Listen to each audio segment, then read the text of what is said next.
Hey butterflies, it's Dr. Lauren, your favorite certified health coach. And today I'm going to ask the question, why are you not returning to work? Okay? Many people have cited anxiety. That's that's the broad umbrella. Anxiety. Let me tell you why you have that anxiety. Some of y'all are working in a toxic environment. Yes, a toxic environment. That is why you are getting anxiety thinking about having to go back in person, right? And you're going, oh no, girl.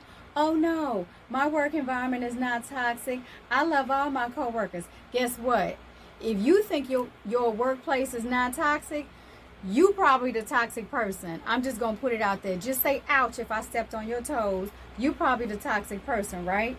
So let's talk about it a little bit. The one thing when you have a toxic work environment is there is a lot of bullying going on, all right? So you may not think of it that way, but just think about a couple of incidences that have happened in your workplace. Your workplace, there's a lot of bullying going on there. The next thing that's happening is this a lot of miscommunication. You get left out of correspondences. You get ignored when you're asking questions and things of that nature. Let me see what else happens. Yeah, so I'll just leave it at those two. The third thing is that it's to reduce quality of life. You driving for hours on end to a job that you really can't stand, to a boss that you think that's a complete idiot, okay, to that place, right? And by the time that you get there, you all worked up, right? Toxic work environment, okay? And the last thing is that you get a lot of increased illnesses. Well, if you notice, nobody really got the flu over this past 15 months, because we've been in for 15 months now in the United States. No one has really gotten the flu, right?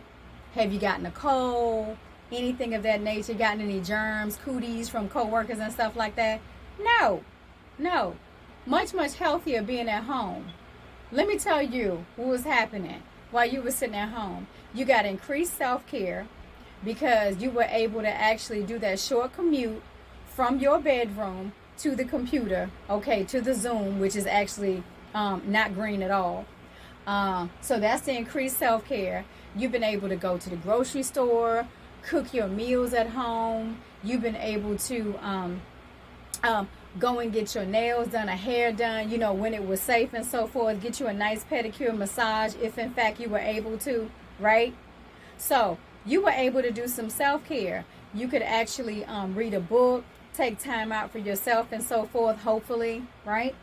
The next thing, what was happening was you didn't have to deal with any of that bullying or crazy behavior in your workplace, because why? They couldn't do it on a Zoom or Microsoft Teams or what have you, because why? So oftentimes it was being taped, okay, or recorded. So you didn't have to deal with that. And bullies oftentimes are not stupid enough to put stuff in writing, okay?